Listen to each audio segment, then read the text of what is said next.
So my name is Justin Wylie. We're standing here in the Madera Ranchos, Madera, California, and we're on my pistachio ranch. So the main reasons for the cover crop, my number one goal is more long term. Short term, you can, depending on the mix of cover crop, you do get a little bit of a nitrogen bonus. It helps with compaction. But the main reason for me with cover cropping is the coat of armor and the long-term benefits. What I'm trying to do out here is I'm transitioning this field to organic.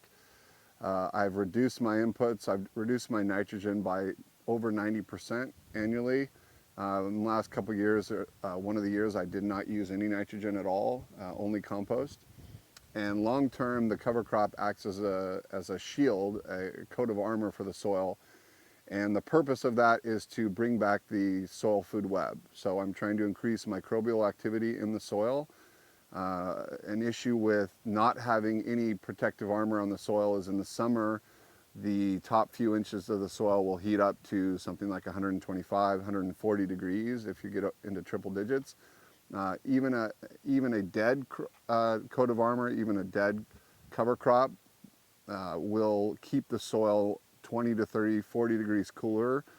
We've actually witnessed that with a temperature gun where the live cover crop on the berms like I have here will be something in a 105 degree day will be something like 85 degrees. A terminated cover crop that is still coating the soil can be something in 105 degree heat might be something like 95 degrees. Bare soil in 105 degree heat, direct sunlight, all direct sunlight would be 140 degrees plus. So you can see major temperature swings if you don't have that coat of armor sitting on the soil.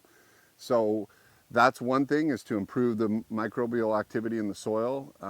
Earthworms, microarthropods, they cannot survive when the soil gets that hot. The earthworms are going to go deeper.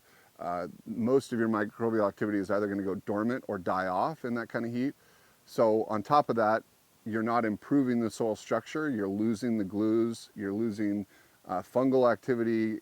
You actually get a drying effect, a reverse osmosis effect, where you're wicking the water out of the top few inches of the soil. So, that ETO formula, we haven't taken into consideration the fact that when we're irrigating, in between irrigations, if you go 4 or 5 days in between an irrigation and it's 99 degrees or 105 degrees out, you're actually losing water to evaporation that a cover crop would actually help prevent. And so that's a credit there. Even though you are transpiring during that period of time, you're not evaporating nearly as much because your soil stays much cooler. And so that's something that we need to do more research on to see and to include that in this equation. So that's the first couple of things. The second thing is I'm trying to improve structure. So over a period of time when you have active growing roots in the soil, you are obviously feeding the microbes with different food sources, because the exudates from the plants are not just the trees, not just my pistachio trees, which feed one kind of microbial life, but I'm getting a mix of different plants that feed a variety of microbes, a variety of exudates. So I'm actually encouraging microbial growth in the soil over time as the microbial life cycles, and I get more arthropods in it, microarthropods, earthworms, beetles, things like that. I'm gonna improve the structure of the soil. As the roots die back, I'm gonna leave gaps as the earthworms continue to process soil. I create more pores in my soil, macropores and micropores, where when the rain comes, if I have that soil structure and I've returned the glues to my soil from the fungal activity, the glomalin, I'm going to be able to retain a lot more water.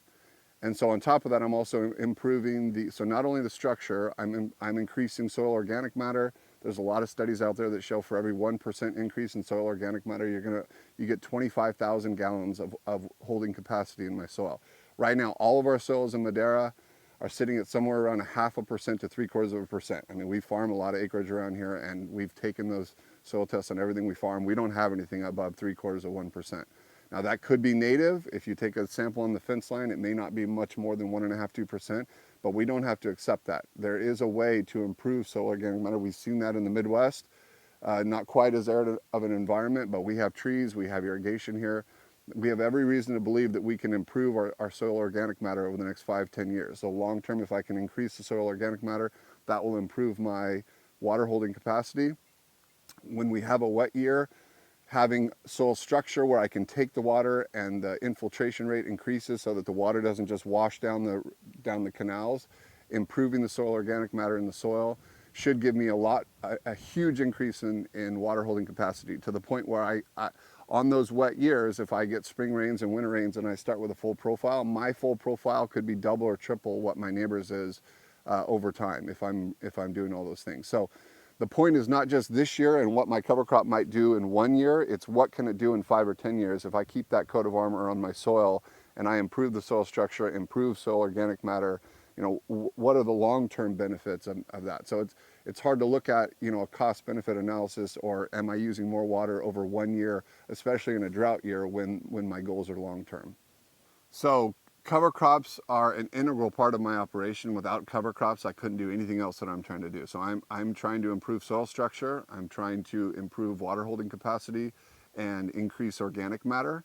Without that coat of armor on my soil, everything else I'm trying to do, with reducing salt applications in my fertilizer, with compost, with reducing nitrogen use, reducing inputs overall. I'm not applying any fungicides, insecticide, or herbicides in my blocks. Without that, without the cover crop, all the rest of the stuff goes away. Without a coat of armor on my soil, without the ability to cover crop and keep the coat of armor on my soil, everything else I'm trying to do goes away.